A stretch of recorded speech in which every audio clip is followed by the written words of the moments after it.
Tripura cricket অ্যাসোসিয়েশনের বিভিন্ন নীতির বিরুদ্ধে আন্দোলনে নামলেন কংগ্রেস দলের সদর জেলার কর্মকর্তারা।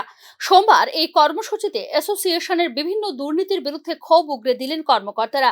ত্রিপুরা ক্রিকেট অ্যাসোসিয়েশন এখন দুর্নীতির আখড়া ও মাফিয়াদের আতুর ঘরে পরিণত হয়েছে বলে অভিযোগ করেছেন কংগ্রেসের কর্মকর্তারা। অ্যাসোসিয়েশনের স্বজন পোষণ নীতির জন্য ত্রিপুরার বিভিন্ন প্রতিভাবান খেলোয়াড়রা তাদের প্রতিভা থাকা সত্ত্বেও রঞ্জি ট্রফিতে খেলার সুযোগ পাওয়া থেকে বঞ্চিত হচ্ছে। এমনকি ত্রিপুরার সবচেয়ে বেশি উইকেট সংগ্রহকারী ও এম্পায়ারিং পরীক্ষায় তৃতীয় স্থানাধিকারীকেও রঞ্জি ট্রফিতে স্থান দেওয়া হয়নি বলে অভিযোগ করেছেন একজন কর্মকর্তা। গত ২৬ তারিখ শনিবার ত্রিপুরার প্রতিভাবান ক্রিকেট খেলোয়াড় কনক দেবনাথ তার মেয়েকে নিয়ে ত্রিপুরা ও মুম্বাই এর ম্যাচ দেখতে গেলে অ্যাসোসিয়েশনের কর্মকর্তারা তাকে অপমান করে মাঠ থেকে বের করে দেন।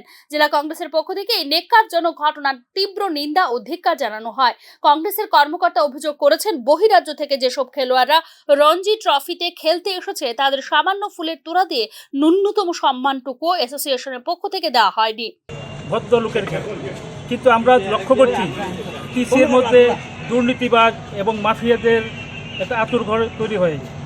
আমরা কিছুদিন আগে লক্ষ্য করেছি যে টিসিএর দুই গ্রুপের মধ্যে পদ নিয়ে লড়াই এবং অস্ত্রের আস্ফালন।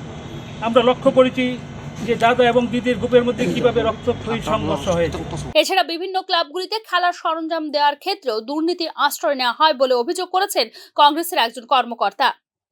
বিভিন্ন কর্মসূচিতে সদর জেলা কংগ্রেসের পক্ষ থেকে ত্রিপুরা ক্রিকেট অ্যাসোসিয়েশনের প্রেসিডেন্ট ও সেক্রেটারির পদত্যাগ সহ অবিলম্বে অ্যাসোসিয়েশনের কমিটি ভেঙে দেওয়ারও দাবি জানানো হয়। তাদের দাবি না মানলে ভবিষ্যতে আরও বৃহত্তর আন্দোলন গড়ে তোলার হুমকি দেওয়া হয় সদর জেলা কংগ্রেসের পক্ষ থেকে। Bureau report, news now.